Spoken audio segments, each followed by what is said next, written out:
So I'll take one step back and talk about how people became influencers in the first place. So while if we take a snapshot view and say, hey, here we are today, here are some influencers who have this massive following. Now, when you go beyond being just a very, very nano or very, very local influencer, you will require knowledge and awareness other than articulation and communication. I have a view on Bitcoin, I have a view on Ethereum, I have a view on cryptocurrency. I, by the way, do not think this is all about money. It was when it was Bitcoin, but now things have gone far ahead, like with DeFi, with NFTs, with so many things. It is no longer about a new form of money or transaction or currency, etc. It has gone like far beyond that, right? There are two approaches to this. One is that you come up by looking at charts, come up with hearing videos, experts, gurus, and say, this is the right time to buy or sell. I personally have no belief in that approach. I think it is a superstitious approach. We all love money in varying degrees and won't be really averse to having more. But finance as an industry has been experiencing massive shifts in ways that we haven't really seen in recent times. We've seen an incredible rise of cryptocurrency and how that has ushered in a whole new economy. So, for the uninitiated, my guest today on Jamsters is one of India's leading authorities on cryptocurrency, an astute startup investor, former CEO of cryptocurrency exchange Zebpay, and also former CEO of IIT Bombay's business incubator SINE, Ajeet Khurana. Welcome on Jamsters and thank you for doing this. Thank you very much. Every time I hear somebody introduce me, first I'm very impressed with the person being introduced, but it doesn't sound like me because I'm like, no, no, I didn't do any of those cool things. Well, you are truly deserving of all of this, and I'm really glad to have this talk because Jamsters has been focused around everyone in the creator economy space, the creators who are doing incredible work, and people connected to the ecosystem. But I had posted a question, Ajit, on my Instagram, saying that if you got any questions around cryptocurrency, I've got Ajit on my podcast. I'd love for you to ask questions, and I'll be more than happy to ask your questions to him as well.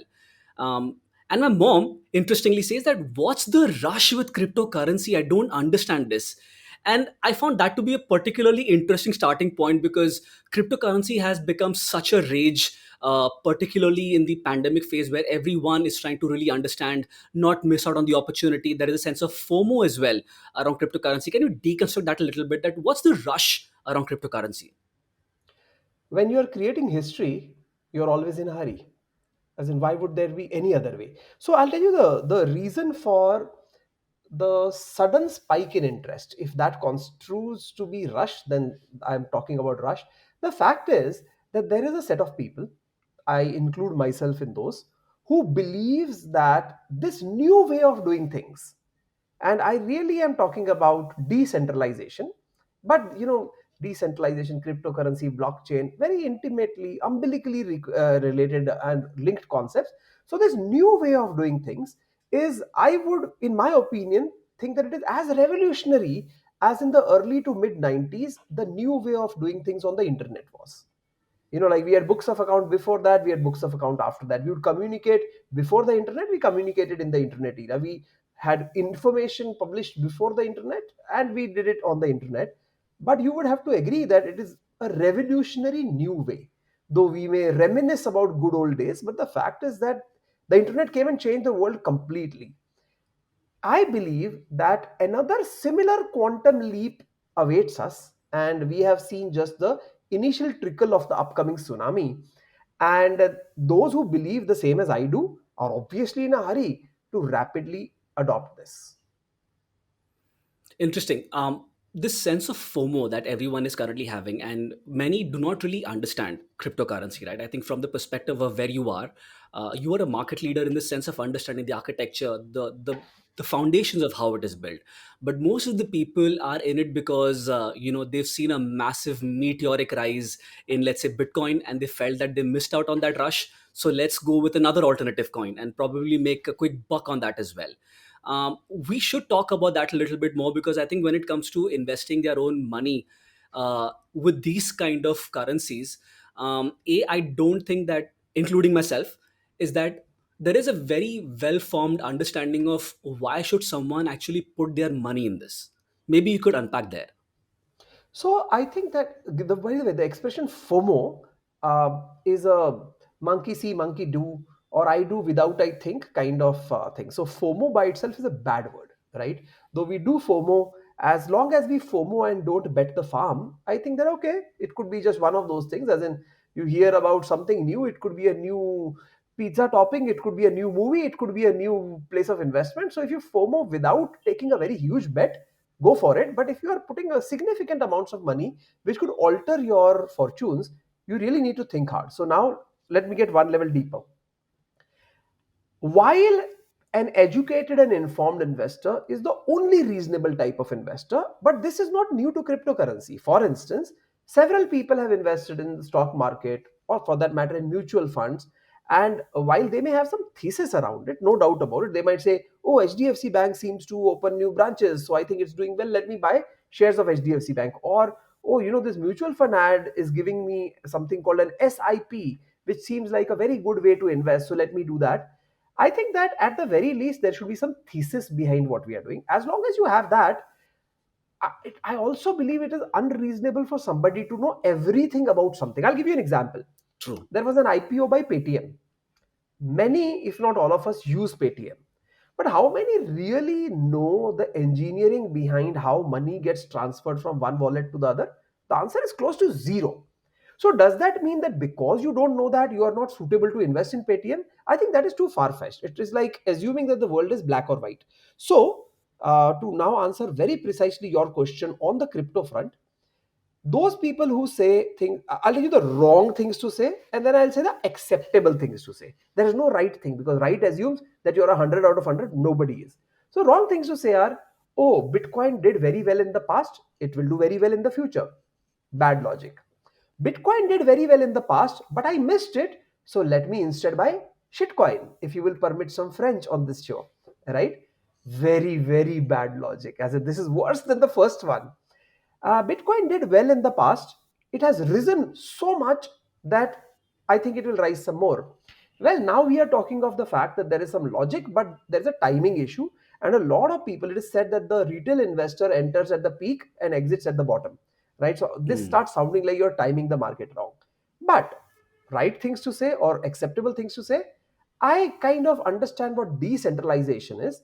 And whether it is social media, whether it is email, whether it is websites, whether it is all these technologies, mobile phones, mobile internet, TikTok, or what have you, all of these things have made people more powerful and do what they want. Seems like Bitcoin and other cryptocurrencies are one more step in that direction. So there's a good chance it will succeed. So I'll put a very small amount of my money into it. Okay, reasonable logic. Another reasonable but derivative logic is that, hey, I heard somebody who I have a lot of respect for, I have known for a very long time. While I don't understand cryptocurrency, that person seems to be saying that they have studied cryptocurrency. Maybe I could ride on their logic, pretty much like you ride on the mutual fund manager's logic in terms of what stock should be invested into. Well, this is also somewhat acceptable, though I would say very rapidly. Please form your own thesis. Please do your own research. And if you are relying on somebody else's thesis and research, put a little bit of amount of money. So I think that this is on the FOMO and the logic and the illogic end of it. One last word on this is that anybody who is invested in the stock market, and I keep using an analogy because maybe some of your uninitiated, because that was the word you used right up front in this podcast, some of your uninitiated guests might know a little bit more or find stock market a little more logical than the crypto market. There is no such thing as studying stock. Every sort of stock, whether it's an airline stock, whether it's a real estate stock, whether it's a banking stock, requires a completely different way of looking at things. Which is why if you go to brokerage firms, fund houses, etc., there are specialists for pharmaceutical, there are specialists for sugar, there are specialists for cement, infra, etc. So I would say that nothing beats getting educated. Nothing beats even watching YouTube and trying to understand things. Only one last word of caution is that there are a lot of people in this space who are spreading knowledge, information, who have a lot of vested interest. So they may True. shill or pump some sort of a coin which they have a vested interest in. So just be careful that you are not falling prey to somebody, uh, taking undue advantage of your, let's say, lack of knowledge at this point. So that's a very, very important point. At this juncture, I must mention to all our listeners and viewers there that The conversation here is not investment advice, so please ensure that you are not taking this conversation at the face value. Understand, do your own research, as Ajit has mentioned, and then take an informed decision. So that's one. Also, the other point which I want to circle back to is time when you mentioned about revolution that we're facing right now, but money itself has been broken in multiple ways, and especially the trust with money is what is actually the context of where cryptocurrency is headed. In my limited perspective, uh, we don't want a central party to control our finances. We want the network to take care of the decisions and the transactions that happen there. For again the uninitiated, for people who don't understand this, if you could give a quick lowdown on what does decentralized mean, and why is this particularly important in this context of cryptocurrency? I'm going to touch upon three related concepts because otherwise, if you only talk of decentralization, especially in a country like ours, where I could come to you, Hardik, and say, hey, listen, Hardik, I think you should study this program or go and join this educational course. You could turn around and ask me, is it government recognized? Which means, Very despite valid the point. fact that we may have poor opinion about our government functionaries or bureaucrats, but still the government recognized thing is still very important, right? So, given that, I want to talk about three concepts. First is this concept of trust. We will be happy to put money in an HDFC bank or state bank. We don't think that if I deposit money in it, they could run away with it. We don't think that way because we trust them, right? But somebody who comes to you and say, hey, listen, give me your money, I'll give you like 100% rate of interest. You're like, yeah, 100% I love you, I don't trust, right? So this issue of trust becomes very important in financial transactions and the entire finance sector, not just in banking or money, all aspects of commerce. What blockchain says is that there should not be a need for trust. Blockchain is not saying that the blockchain architecture is more trustworthy or completely trustworthy. It says that the need for trust creates frictions, removes alternatives, and creates misinterest in the system. So that is one. Second, now going to decentralization. Look at it this way. uh, when you hail an Uber, how do you do it? You have an app, the driver has an app, you somehow are through an algorithm connected to each other. Then you meet, you travel, which also is another algorithm which shows you the navigation. At the end, you transfer some payment, which also is another algorithm, which is the digital payment algorithm. At no point of time do you call the Uber company and say, hey, send me a cab. Or even if you have a complaint, at no point of time do you show up at the office of Uber and say, hey, listen, this driver didn't talk to me properly.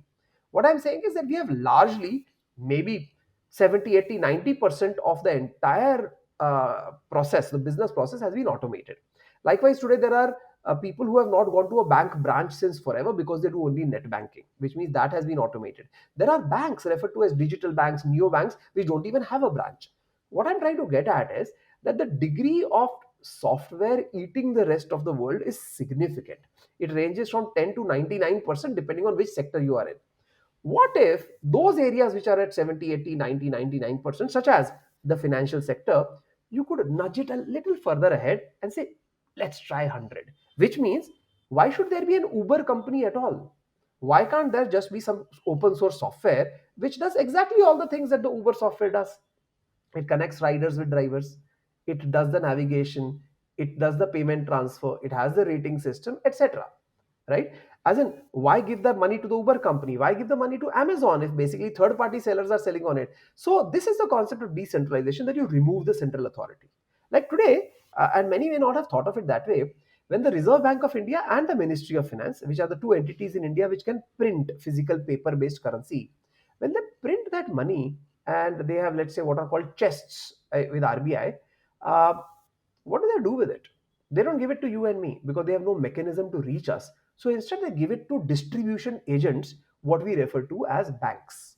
So banks serve many purposes, of course, but one of them is to distribute currency that is created by these central agencies, right?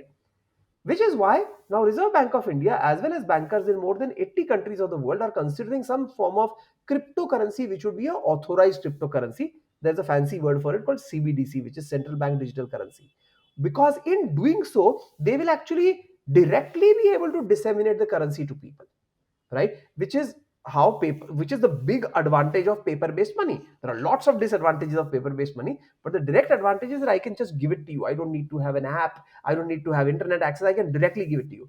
So this removal of the central agent is the new world. right? I'll give you one very interesting example.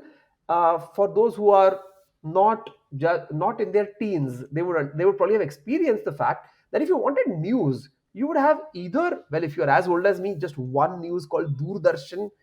If you are a little or younger than that, you would have these few news channels. But if you are today's person, you get a lot of your news from your WhatsApps and your Twitters and what have you. What I'm saying is that it is good, despite the fact that every new solution brings problems. But the fact that people have been enabled to become creators of news, disseminators of news, I think is empowering and democratizing. And that is taken one step further by taking control of the finances of people, which probably finances and military are the two things that define a country. In fact, military also depends on finances. So I think that that is hence what I like. Decentralization means remove the central authority, distribute it amongst people. It would be like if we did not have a parliament at all. Why should we send representatives like to the Lok Sabha? Why don't all of us vote on issues that affect us? Earlier, it was impossible because how could, that would be like conducting an election, which is such a big deal. But today we have digital devices. If we can have Aadhaar cards, if we can have our Covishield and Covaxin happening on the mobile device, we can even do voting. That is decentralization. You mentioned something about software eating the world. At this juncture, I must bring in the conversation around Andreessen Horowitz, A16Z, the legendary venture capital firm. Um, the objective with which the creator economy, decentralization, making money accessible to all, was started off with a very pure idea. There is also this school of thought that the leading venture capital firms have somehow monopolized the space by pumping in money. Would you want to shed some light on that? How much of it is truth, and is there opportunity for the smaller players to come in and actually partake in this new revolution that's coming in? So, I must begin by apologizing to all your listeners, viewers, that this is not something I'm saying I like. I'm just telling you this is what it is, right? Since forever, the richer have had greater access to good things. It's simply that, right? And so much so that we have stopped asking questions. For example, let us say that you require a certain level of affluence to even have a two wheeler. That means you have to at least be lower middle class to be able to have even a two wheeler. So now let's look at the people below that who can't even have a two wheeler. Why is it that 30% of our country, or at least urban areas, are concretized by roads just for the people who are able to afford vehicles? What about those who can't afford? Why are they giving up so much of their land just to build roads? They don't need those sort of roads. They don't need to be shooed off the roads because people with vehicles are going on them. Likewise, the pollution that all the people suffer from, the vehicular pollution, the industrial pollution, the ones who don't want to partake in that revolution or cannot afford to, why should they have to pay the price? So this problem of the haves and have nots has been around forever, and regrettably it is not solved by no means, even in the decentralized era. However, there is a difference. If you go back, like for example, I finished my MBA in the year 1993, and when I visited India subsequent to that, and I expressed to people that, while I have studied abroad, I did my MBA abroad to be precise, I really would like to do something in India. I remember my bank manager saying, "Oh, why don't you join some Tata Birla?" So that Tata Birla was almost as if, okay, that means it's a good company, and there are like two names. Of course, this was 1993. 10 years ago, there had been, like, there was Citibank and there was Reliance. There were so many more, but still people had grown up with these few names who you had to go and serve. There was the Godrej, etc. Then came the startup revolution. So the common person, several of who are listening to us today, actually had the opportunity. I'm not saying they got as much of an opportunity as the traditional rich guys, no, but at least it was not at zero. It gave a new opportunity. Likewise, these foreign based VC funds came to India in the late 90s and early 2000s. After that, the Indian guys, the angel investors, said, you know what, we can also play this game, maybe at a different level. So one of the good things is that while there is, I think it is silly, it is it is just absolutely impractical to say that the playing field has leveled, but it is also equally true that it is more level than before, where it was inaccessible. Like today, people are, let's say you talk to the creator economy, people are able to create stuff and monetize it, or at least some of them are. Like, simply take the case of what people were doing with TikTok earlier before it got banned in India, or what they are doing with YouTube now. People are creating some stuff, they're coming and talking to you, and some of the people are making reasonable amounts of money doing that. That option wasn't available earlier. Now, the analogy of that took the crypto world. If you are not in a position of privilege, or you are starting from a position which is not of privilege or not of extreme privilege, the only way you can rise is because that you know more than what others know. This is where education comes into place, skill comes into place. You can take greater risk than other people take, or this is the main one, you can be faster than others. So a lot of people who adopted the crypto paradigm a few years ago, I started in September of 16, I started studying it in 14, but it seemed pretty stupid to me, as in it seemed like really weird, bizarre nonsense. That was my first reaction when I came across it in the year 2014, or rather looking at it in the year 2014. But luckily I still came in 2016, and I think so now I've been here for more than 5 years. So the sooner the better. Of course, the disadvantage of being soon or early is that you might align with the wrong thing and might regret that. So there are 2 points in particular that I want to unwind. One, which circles back to the initial point about the creators talking about cryptocurrency on social media, right? So disseminating information, that's one. But these are influencers who are having large communities. They drive decisions of their about vested interest. Actually, I want to particularly circle back to. So when a handful of people decide, again they might be getting monetized, there might be some brand association there, we have no idea of verifying that. And lately there have been a lot of business leaders as well, startup founders who've been in the news for being associated with the wrong kind of coins, the wrong kind of currencies as well. And on the other hand, the second part would be also around, uh, how does then one identify this, because it's very difficult for someone with who has very limited understanding of this. But they see their influencer, they believe in them, and they second get conned and they feel that, I've burnt my hands, not worth it. I either lose trust with the influencer or I hate cryptocurrency. There is a massive gap to be filled, at least according to me. How does one bridge this gap? So I'll take one step back and talk about how people became influencers in the first place. So while if we take a snapshot view and say, hey, here we are today, here are some influencers who have this massive following. But they were not always influencers. They were not like movie stars like an Amitabh Bachchan who has been around since forever. These are new people, right? So I think that when these new people were just starting out, they were like at the same zero level that some of us are today. So they did something, right? They kept at it. Of course, there must have been some element of luck, and they made it. So first of all, try to be an influencer yourself. I think literally every one of you has influence. Literally, as in it's impossible. As in a dead body has influence. So literally everybody has influence. It, am I not right? As if A that is very the case. morbid example, but we'll go with that. Yeah, so I think that I just wanted to emphasize that it is not about the fact that it is a slogan that everybody has it is a fact that everybody has influence, right? At least your mom thinks that you're good, right? So everybody has some influence. In light of that, try to extend it. Now when you go beyond being just a very very nano or very very local influencer, you will require knowledge and awareness other than articulation and communication. And that is where you start understanding. I'll give you an example. I've written 8 books. I wrote my first book in the year 2002. I started writing in 1999, took 33 months to do that. And frankly, I got really mad at all authors after I authored my first book, because prior to that, a book meant something like really serious, like an author, that means this True, guy really knows his stuff. But I met true. so many authors, I met the editors, I saw how the process works, and I'm like, shucks, man, my having become an author, my respect for all authors has gone down. It is a little like Groucho. It's a little like Groucho Marx saying that I refuse to be a member of any club that would have me as its member, right? So actually, I encountered that exact moment, and then I realized that we tend to very wrongly idolize people based on who they are, how they look, how they talk, how many followers they have, how famous they are, etc. Well, if that is how you're going to think about things, then you're going to continue losing, except in that one off chance that that influencer is truly working for your benefit. I don't buy into influencers. I am averse to godmen.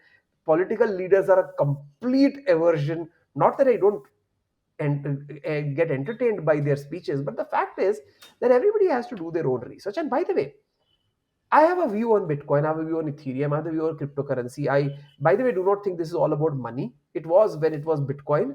But now things have gone far ahead, like with DeFi, with NFTs, with so many things. It is no longer about a new form of money or transaction or currency, etc. It has gone like far beyond that, right? But just to conclude this thought, because you are going to, so I'm predicting that your next question is going to be on NFT, because I see that you pick one good point that I said and you say I'm going to go deeper into that. So I know that NFT is coming, but before that, I'll tell you this: I may have views.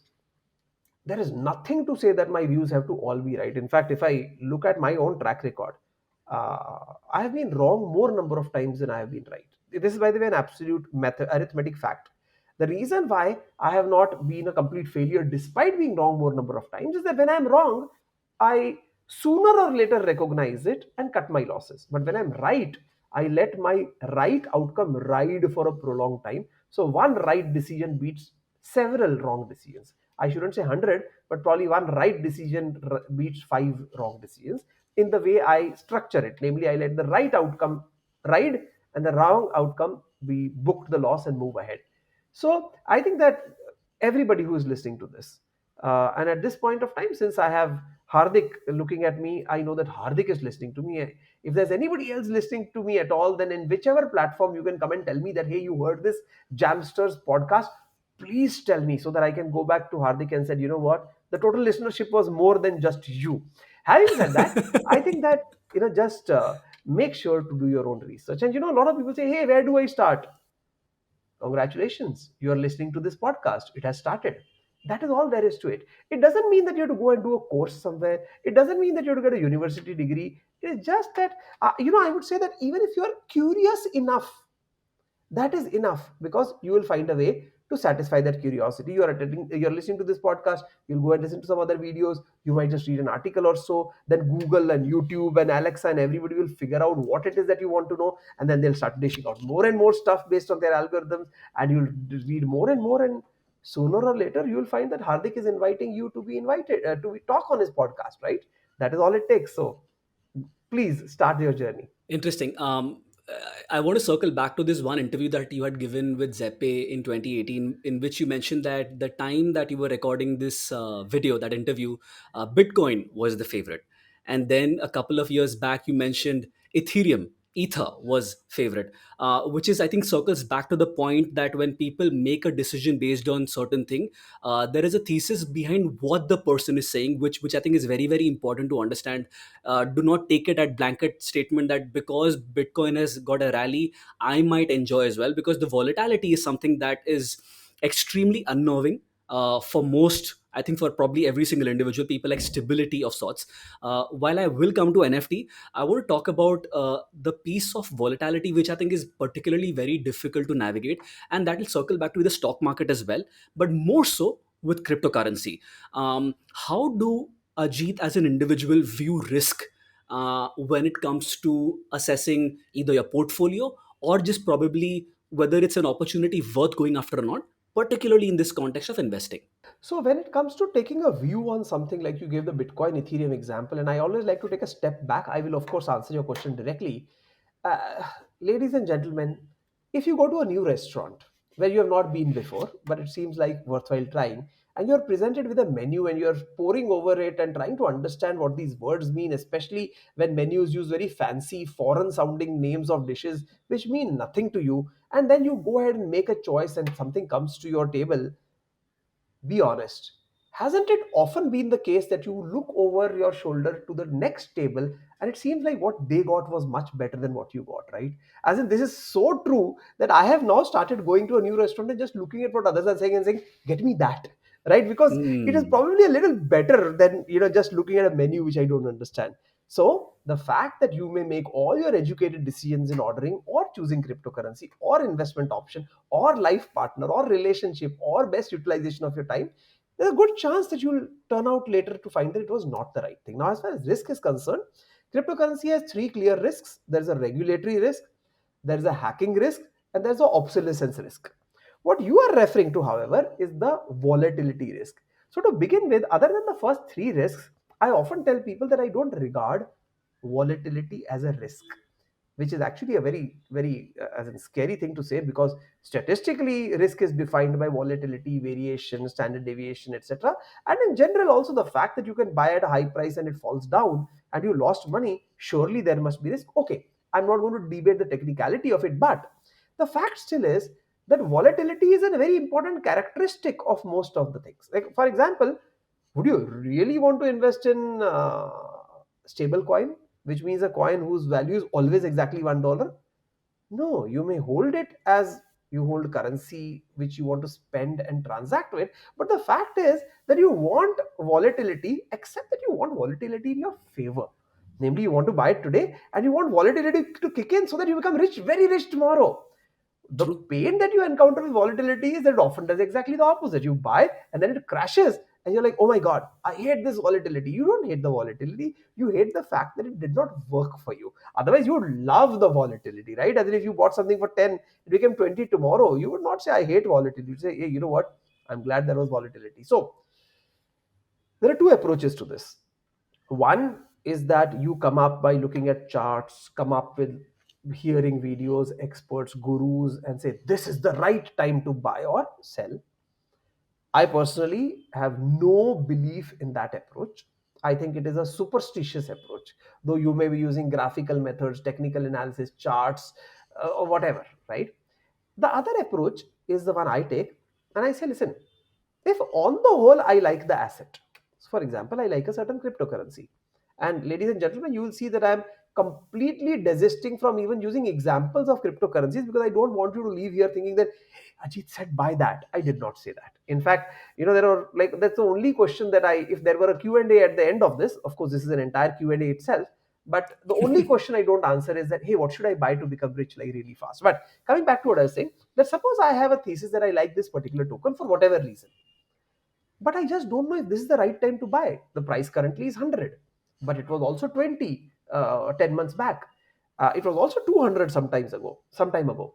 So should is 100 so much higher than 20 that I should wait for it to fall, or is 100 so much better than 200 that I'm like, hey, I'm getting a bargain? What if I buy at 100 and it becomes 90 the next day? So these are questions that I don't know how to answer, but I have to answer because I have to transact. Otherwise, I'm just a bystander. Fence sitting is the worst thing. Either you play or you go home. Sitting on the fence, worst idea. So there is the concept of averaging.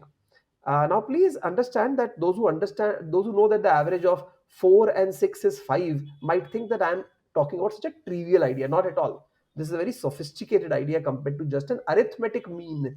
The arithmetic mean of 4 and 6 is indeed 5.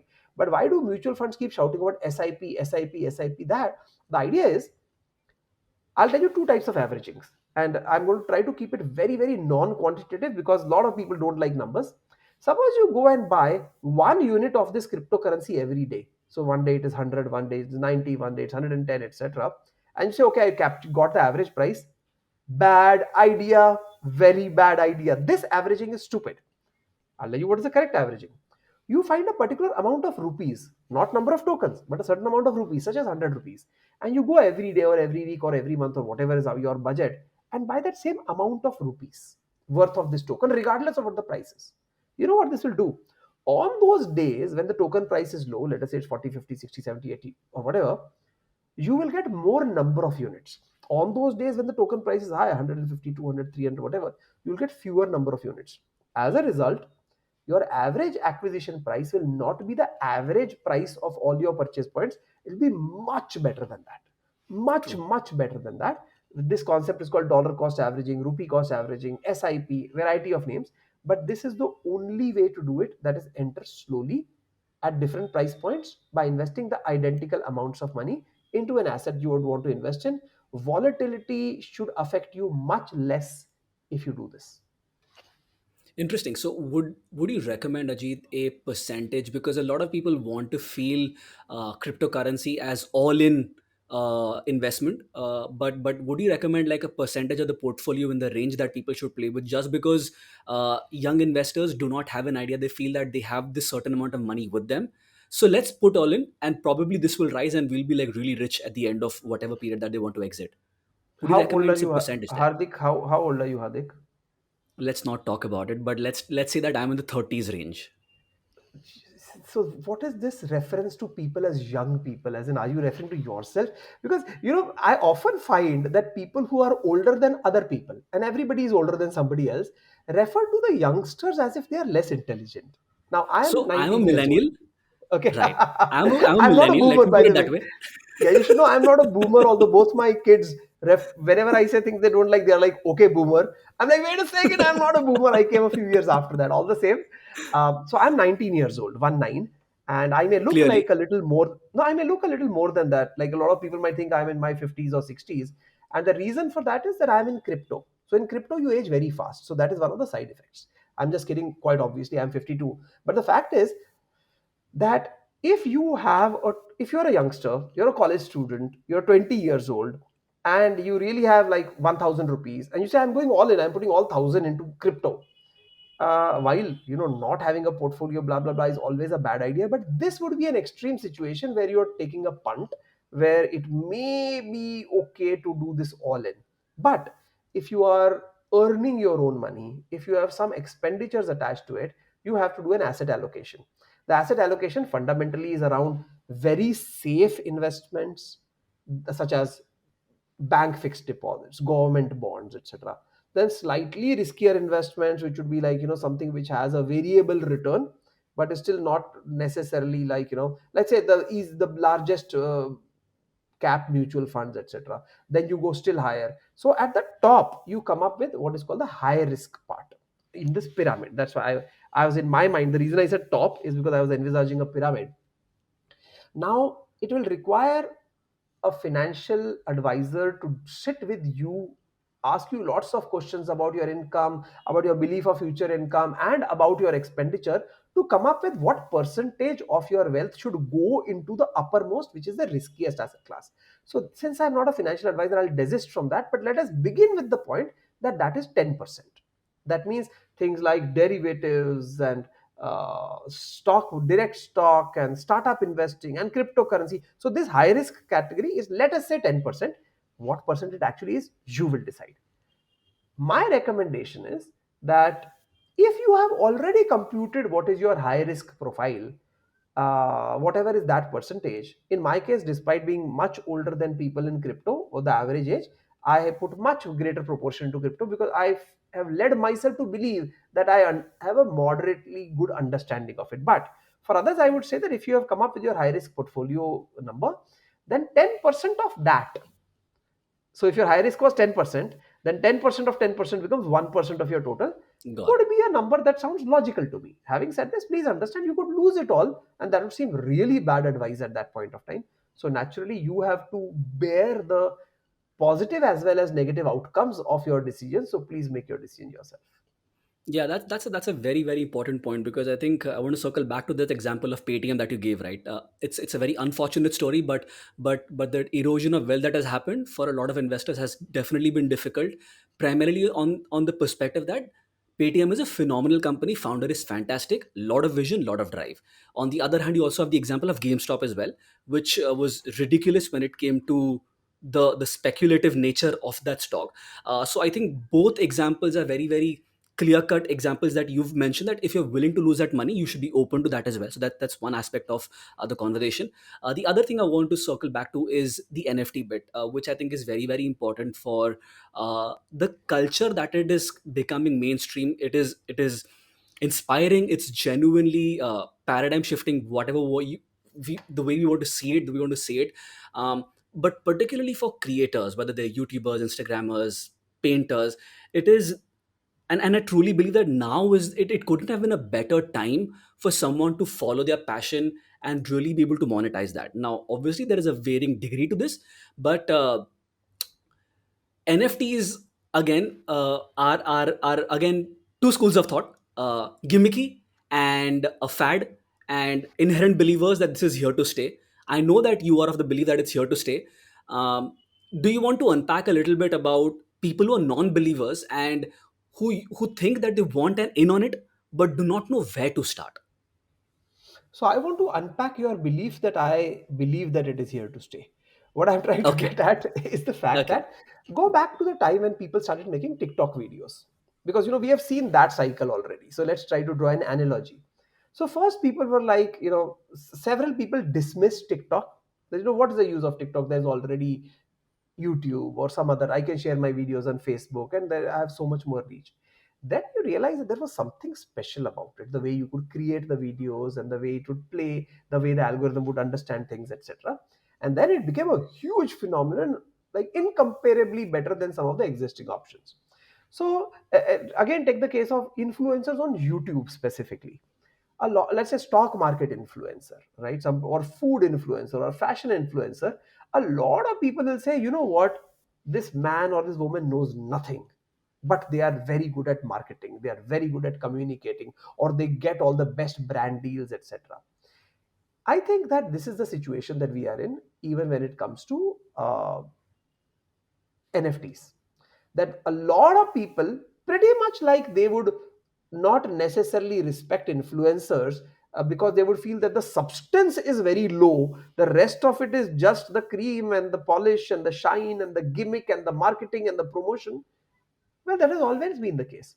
In fact, people who are creators should understand that tomorrow, if I could in my house stir up really tasty chocolate, right? As I could do something and I would come up with chocolate which tastes better than the Cadbury, the Dairy Milk, the Kit Kat, or what have you.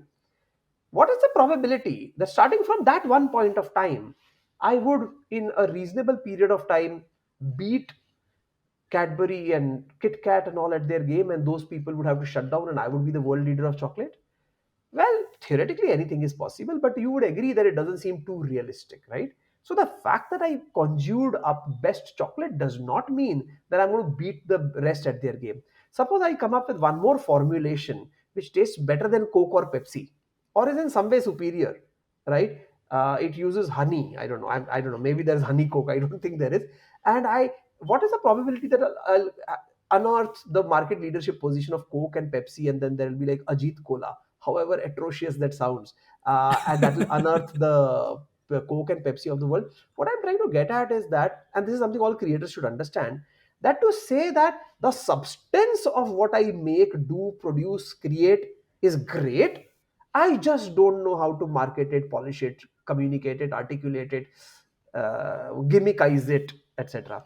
I think that you are fooling yourself to believe that, for example, suppose you go to a shop and you want to buy anything. Let's say you want to buy sugar, you want to buy biscuits, you want to buy chocolate. Would you accept any of these things if they didn't come in packaging at all? What if somebody just handed you like a bunch of biscuits, say, here, you wanted Parle G, go take it, right? I've not even come to the concept of branding. I'm just talking of packaging. You expect that always. Why should your viewers, consumers of your content, not expect it from you? Then comes the question of better and better and better packaging. Then comes the aspect of positioning. Then comes the position of branding. Then comes the position of quality. Comes minimum standards. So I believe that those who take new technologies, methods of exhibition, platforms of creation, and immediately move to the fact that the people who are winning are somehow gimmicky, are right, technically speaking, but are being completely stupid in trying to differentiate those two things, right? Otherwise, you could say, hey, why should I go to like Taj and eat pav bhaji for 550 rupees when I can get it for 20 rupees at Jew Beach, right? Yeah, sure. Keep complaining about that, right? But the Taj is making its money. So is the guy at the Jew Beach. You are the one who is sitting outside and analyzing. That's a very interesting point. But at the heart of it, right? I think for me, it has been that creators create the communities, and they have legions of fans, whatever that number is for them, and they are able to make a living out of that. And the thousand true fan theory, and that number could probably scale with even the larger number of followers. um, Community building, I believe, is at the heart of creator ecosystem. Everyone is trying to monetize the community that they're building. When it comes to community building, and this could be entirely your take as well, offline, online, both, have you observed some things around what drives a community? What can be some tenets, some principles when it comes to community building? Because you've been around a lot of startups, uh, and you've seen either consumers, customers, because I understand that you're an extreme hyper customer focused individual, and that's been your theme with all your startups as well. um, Customer building, community building, what are your thoughts on this? Very simply, if somebody were to tell me what is the biggest thing any company or commercial enterprise, it could be an influencer, it could be a company, it could be a startup, it could be a crypto token, etc., should strive for, my answer 15 years back would have been brand. Today, the answer is community. Of course, brand is important, and so is everything else. Experience is Mhm. important, so many things, and they are all interrelated. These are not in a vacuum. But if you were to force me and say, no, no, no, give me one, it is the answer is community, right? So you cannot, overemphasize that. And here's the beauty, that crypto is all about community. For example, Cardano. Why did Cardano become Cardano? For the longest time, it was, despite its promise of a lot of functionality in the future, all the way up to August 2021, it really could do nothing.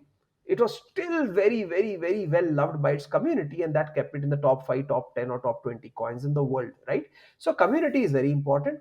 Now, as far as your question around, some thoughts around building community is concerned, um, three, four things. Number one, don't try to have the largest community, that 1,000 true fans, which is something that I have not heard of, but it's obvious from the name. So I'm assuming that as long as you have true fans and at least even 1,000 of them, then you've made something big out of it. So focus on having real following, because you don't have to necessarily, plant thousands of seeds. You can plant a few seeds, and this will give rise to more trees, which will create a full forest, right? So point number one, focus on the degree of engagement, and then of course, if the degree, for a given degree of engagement, please go with maximum quantity of followers, but don't try to get maximum quantity of connections and not focus on degree of engagement. That's number one.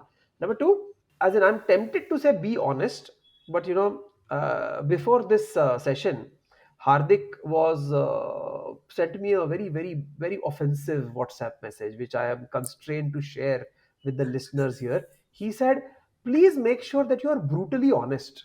And I'm still seething from that message, because I'm like, so first, is brutally honest different from honest? And if it is, then is honest not honest? So that is problem number one.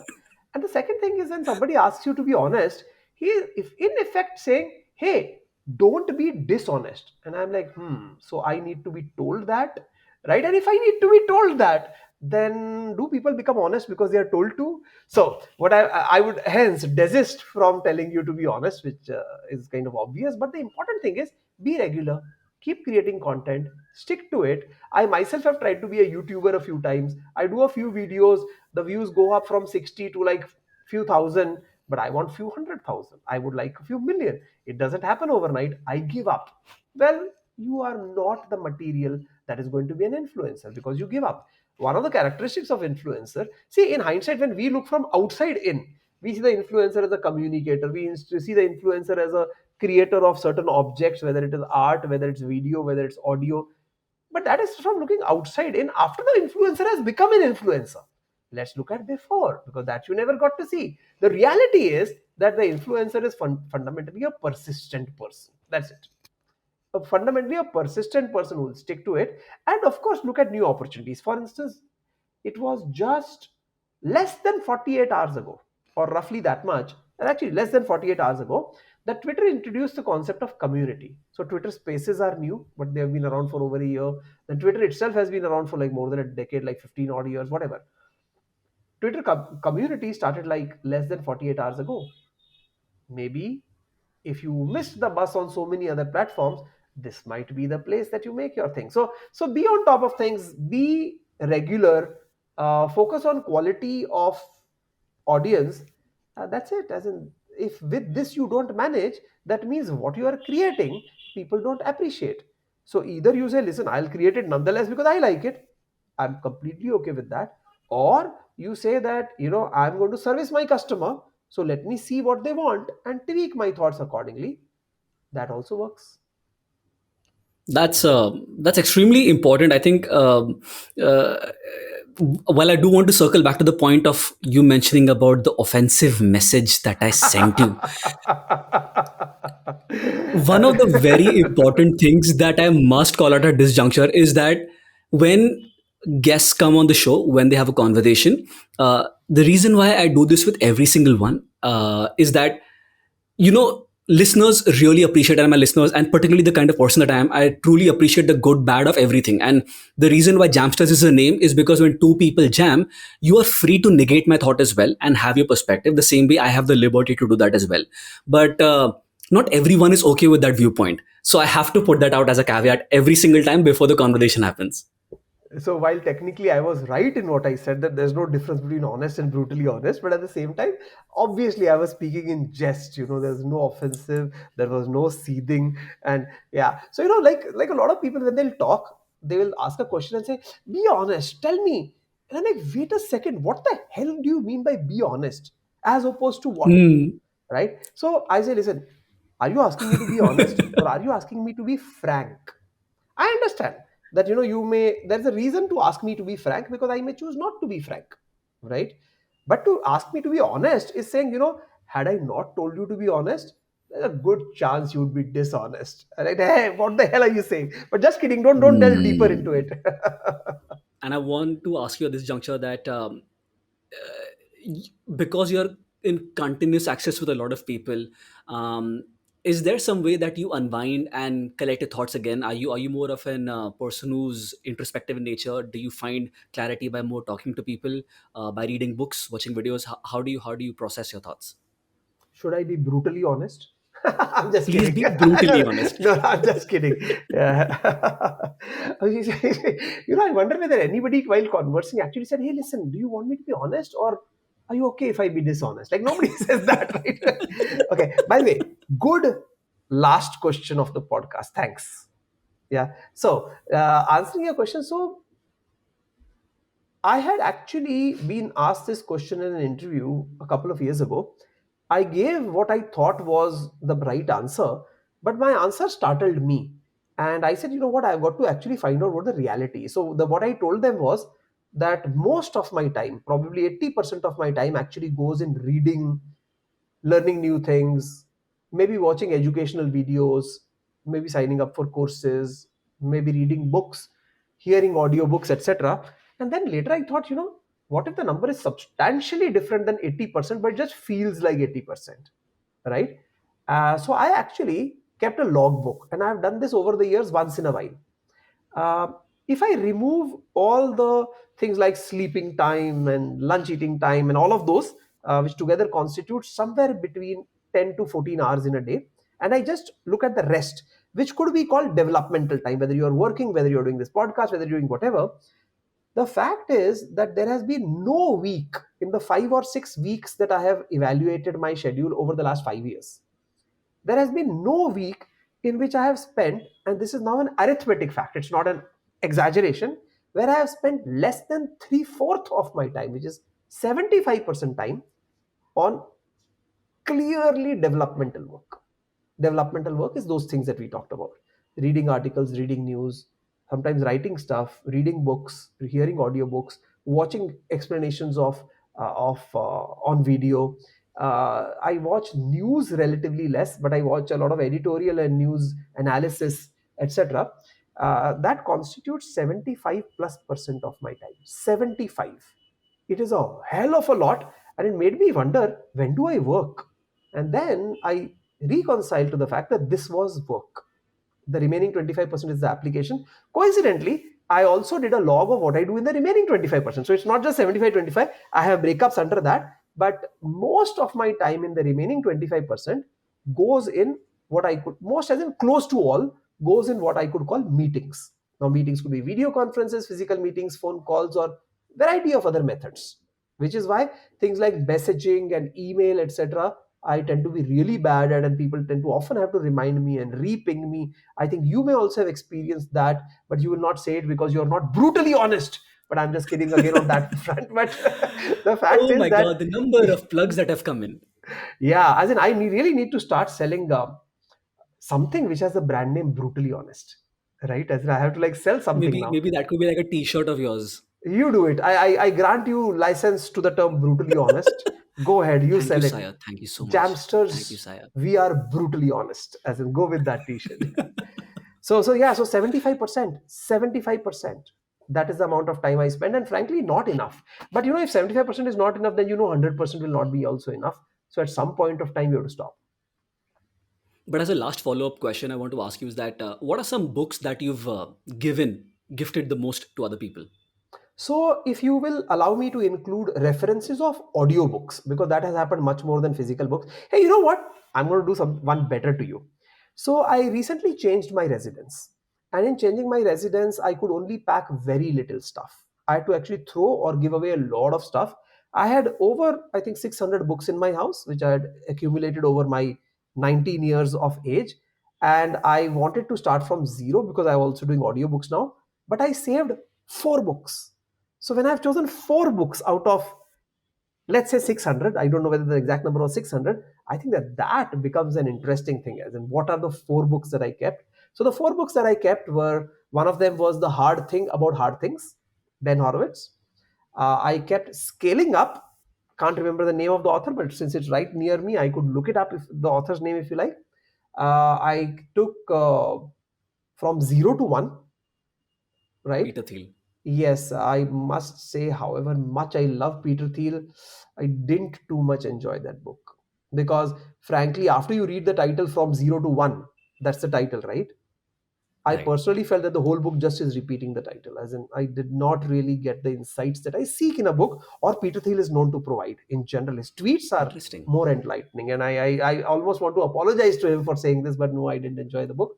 And the fourth book I have somehow forgotten, so must not be the most important, right? But yeah, so these are the four books, and recently I have advised a lot of people to read The Hard Things About Hard Things. That would be the number one. In addition, there are two videos on YouTube which I have watched more than 100 times. And the reason I've watched more than 100 times is not that I really want to, it is just that whenever I'm advising founders, I tell them to watch it. And because a lot of times videos seem like, because they're both Hollywood videos, so they seem like superficial or spurious, what I do is I sit with them and watch it. So I've done this so many times that I also watch it. So one is the Always Be Closing video from the movie Glengarry Glen Ross, right? So that one, I think it's Alec Baldwin, if I'm not mistaken. So that Right. Always Be Closing, roughly 8-minute video. And then the other one is the group interview or group discussion or conference room video from the movie uh, Boiler Room. I think that's a Ben Affleck serial. Both of those, of course, are exaggerated Hollywood versions of how things work, but still, they reference the need to be focused and driven, right? And the first time you watch it, of course, it seems gimmicky because it's a Hollywood movie. But if I make you watch it like many times, it starts motivating you, or at least it motivates me. That was my last and brutally honest answer. Well, thank you very much, Ajit. It's been such a pleasure. Thank you being with me here on the podcast. I'm sure there is so much of value the listeners will take back from this conversation. Yeah, just FYI for your viewers who may want to know where I am found. While there are so many social media and I may have accounts on all of them, the fact is that my native social media as of the last few years has been Twitter, on which my handle is AJEETK, that is Ajit K. And I hope this does not qualify as a plug. It is just a way to carry on the conversation. Absolutely not. So, listeners, if you know where to reach him, this is the place, the most active Twitter. Thank you once again, Ajit, for being on Jamsters. Thank you very much. Talk to everybody later. Bye bye.